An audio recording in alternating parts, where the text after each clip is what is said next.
Anh ơi em làm gì sai, sao anh nỡ buông câu dừng lại? Anh ơi em làm gì sai, sao anh yêu thêm người thứ hai? Em thương anh thật lòng đấy, sao anh không thương em thật lòng? Tình cảm đó anh coi là số không. Nếu em đã làm gì sai thì xin anh nói đi anh sao cứ im lặng?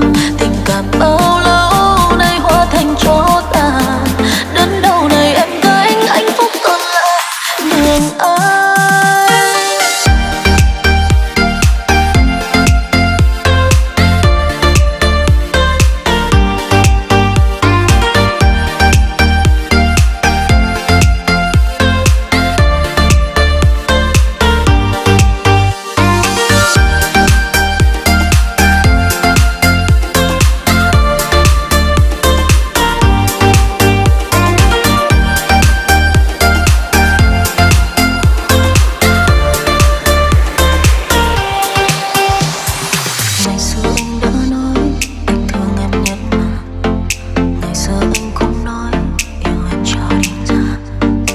Giờ đây anh đã thương thêm ai nữa, có lẽ bây giờ anh muốn ta rời xa.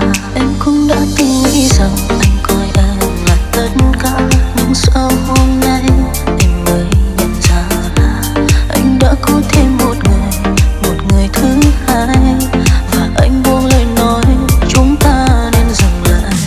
Anh ơi em làm gì sai, sao anh nỡ buông câu dừng lại? Anh ơi em làm gì sai, sao anh yêu thêm người thứ hai? Em thương anh thật lòng đấy, sao anh không thương em thật lòng?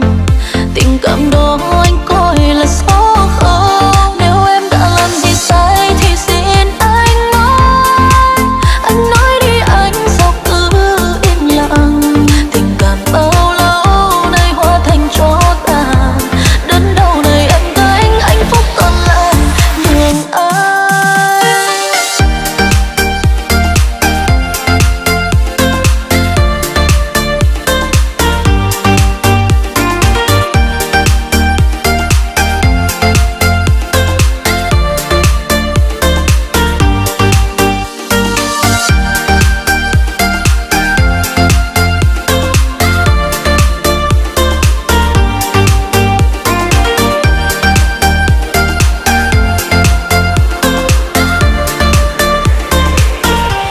Anh cũng đã từng nghĩ rằng anh coi em là tất cả, nhưng sao hôm nay em mới nhận ra là anh đã có thêm một người thứ hai.